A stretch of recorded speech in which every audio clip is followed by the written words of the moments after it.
Peristiwa sekitar proklamasi kemerdekaan.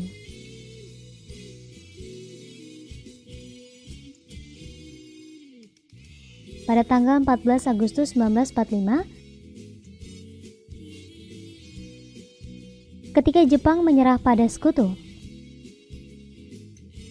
Karena bangsa Indonesia terakhir kali diduduki oleh Jepang. Tujuannya adalah agar bangsa Indonesia dapat membentuk Jepang pada saat Perang Asia Timur Raya. Maka kondisi bangsa Indonesia pada saat itu sedang vacuum of power atau kekosongan kekuasaan. Pada tanggal 15 Agustus 1945, berita kekalahan Jepang didengar oleh para pemuda yang didengar melalui siaran radio. Kemudian para pemuda mengadakan sebuah rapat dan hasil dari rapat tersebut adalah mereka menyepakati bahwa akan segera dilaksanakan proklamasi kemerdekaan Indonesia. Selanjutnya hasil dari rapat yaitu disampaikan kepada tokoh Soekarno dan Hatta, akan tetapi kedua tokoh tersebut menolak untuk segera dilaksanakannya proklamasi kemerdekaan Indonesia dikarenakan masih menunggu janji pihak Jepang yang akan memberikan kemerdekaan bagi bangsa Indonesia. Pada tanggal 16 Agustus 1945, terjadi peristiwa Regas Dengklok, di mana peristiwa tersebut adalah peristiwa ketika Soekarno dan Hatta diamankan oleh golongan muda ke daerah Regas Dengklok. Akhirnya pada tanggal tersebut agendanya akan ada rapat PPKI atau Panitia Persiapan Kemerdekaan Indonesia. Tetapi pada saat itu Ahmad Subarjo tidak melihat kedua tokoh tersebut. Akhirnya Ahmad Subarjo mencari informasi keberadaan kedua tokoh.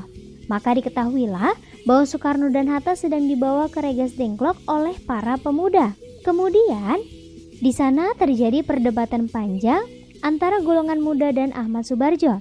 Bahkan ketika itu, agar golongan muda melepaskan Soekarno dan Hatta, maka Ahmad Subarjo menjaminkan nyawanya agar kedua tokoh tersebut dibebaskan.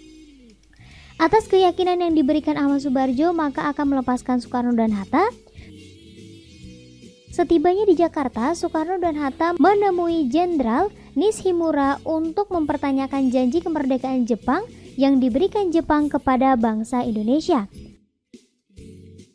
Selanjutnya, di tanggal yang sama, terjadi perumusan teks proklamasi sekitar pukul 23.00 WIB.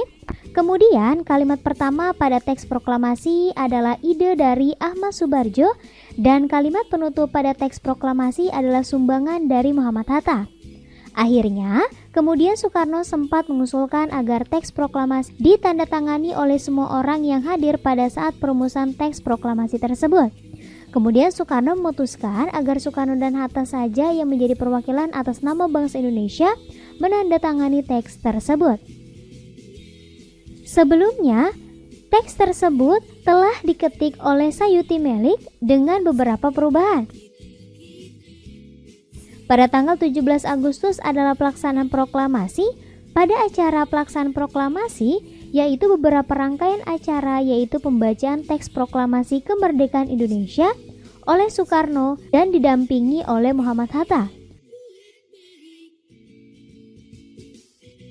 Maka teks proklamasi tersebut dibacakan, bangsa Indonesia menjadi bangsa yang bebas dan tidak terkait oleh bangsa manapun.